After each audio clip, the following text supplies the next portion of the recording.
Welcome to New Hope for Today. My name is Pastor Andrew Hise, and I'm the pastor at New Hope Friends Church in Goldsboro, North Carolina. Now, if you've been following New Hope for Today over the last couple of days, you know that we've begun a series of devotionals that are going to be helping us through the season of Advent.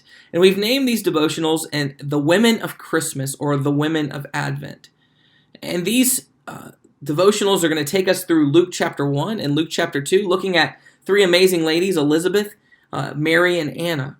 And last time we actually talked about Elizabeth a little bit, and we met her husband, Zechariah, who was a priest in the order of Abijah.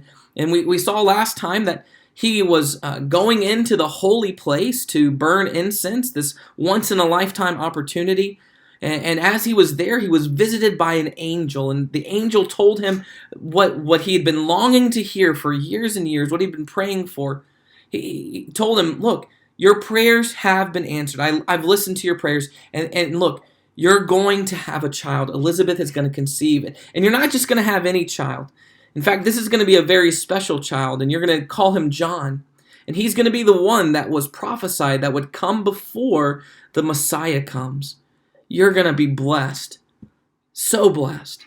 I think if any of us were to be visited by an angel, no matter what we were doing, but especially if we were in a holy place. I mean, this guy was literally a priest, Zechariah was, offering incense to a God he believed in, to a God he was praying to. I think if, of all places, he would believe what was happening here, right? I mean, I would.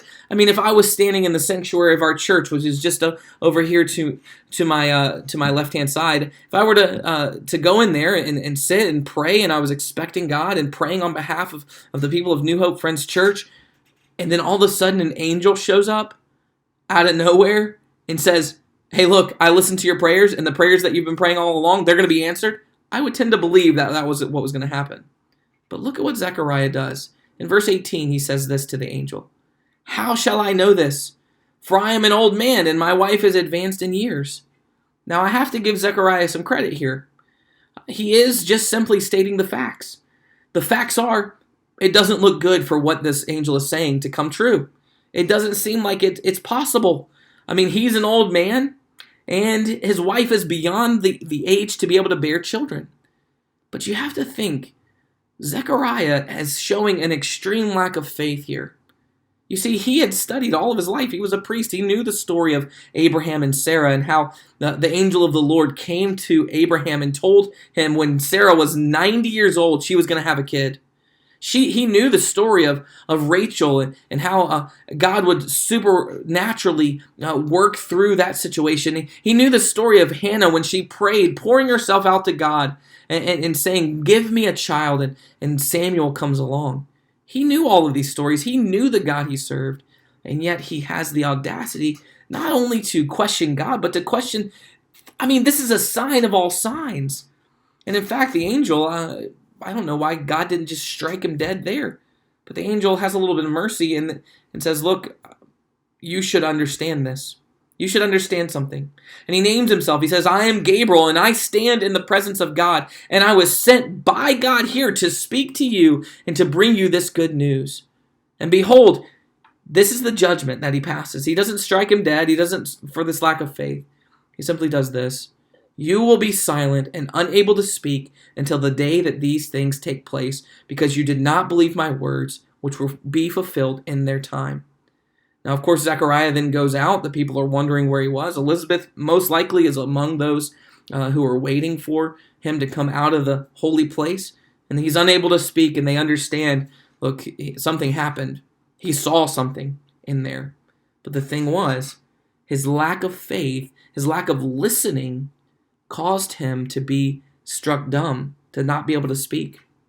I think so often we are very quick to speak, and we are very slow to listen to what is going on. And that is exactly what Zechariah was guilty of here. He did not actually listen to what God was saying to him. He didn't hear it. And because of that, God said, you're not going to listen to me? Well, no one is going to listen to you then. You know, in the book of James, James implores us to be people of few words. He says this, know this, my beloved brothers, Let every one of you be quick to hear, slow to speak. Are you listening to what God is saying to you today? Are you actually hearing Him? Or are you too busy filling your life with so much other chatter, your own voice, so to speak? Or are you actually listening to God? Stop now, even as after you watch this video, and just listen.